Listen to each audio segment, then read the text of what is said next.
Good morning, students. In our last video we were discussing chapter 5, health and hygiene. Students, that chapter I started keeping in mind the present scenario of the pandemic disease.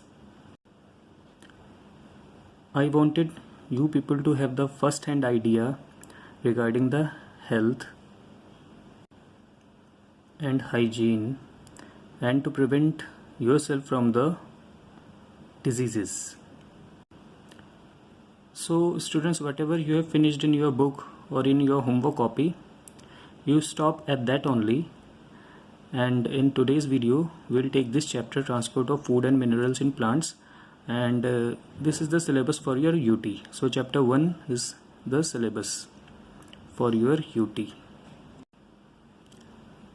Dear students, I guess you are already having the idea of the transport of food and minerals in plants from class 7. So let us take a warm-up activity. Already I have solved for you people, but let us see.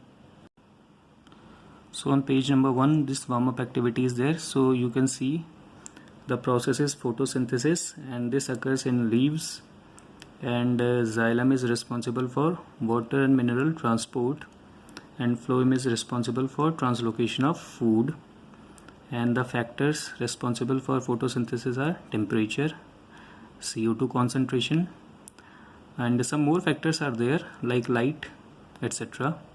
So I have written temperature and CO2 concentration. So students, you already know what is photosynthesis. It is the preparation of food by plants in presence of sunlight and chlorophyll, and all you know that chlorophyll is a pigment present in the leaf cells. Now vascular tissues. Now what are these vascular tissues? As students, you know, in the human body we have blood as the system to transport the nutrients to different body parts, and this blood is carried by blood vessels. So in Earth's body vessels are there, or blood vessels are there to transport the things, and further these blood vessels can be divided into capillaries, veins and arteries. Likewise in plants, as plants they don't have the blood vessels, but they have different types of conducting tissues or the vascular tissues, and they have been broadly divided into xylem and phloem. And you know what xylem does? It transports water and minerals. And what is the function of phloem? It transports food. So in figure 1.1 you can see the representation made as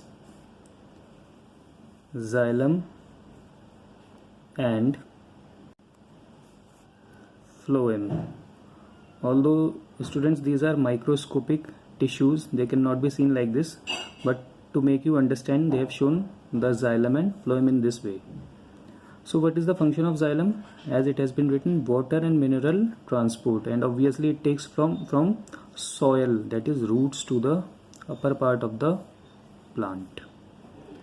But food, it can go in both direction, that is sometimes if required from downside to upside and from upside to downside. And from upside to downside it is obvious because food is prepared in the green part, in green leaves.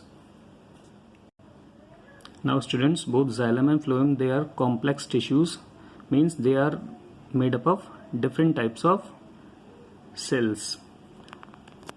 So let us see. Xylem is made up of tracheids, vessels and xylem parenchyma. So there are three types of cells or tissues in the xylem tissue. Now let us see what is the function of tracheids. First let us see that they are not the living cells, but they are the dead cells, and they have pits, means holes, from where water and mineral flow. Then students, we have vessels, and once again they are made up of dead cells. Okay, so both trachees and vessels, they are of dead cells, but nevertheless their function is important. Tracheids and vessels are organized into continuous conducting channels stretching from roots to leaves. Water and minerals are transported through these channels. So this is a diagram of the xylem. Longitudinal section it has been given. Likewise, if this is a plant, this pencil, consider it to be the plant, then if I cut the pencil from in this plane, okay, so I will see the diagram like this.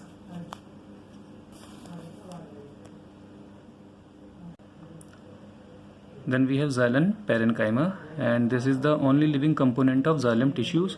And what is its function? It stores reserve food materials like starch and fats. Now next main tissue is phloem, and once again phloem is a complex permanent tissue, and further it means it is having different types of cells. So it is composed of sieve cells and companion cells, and the main function of the phloem is to transport food, organic food, from one part to another part within the plant.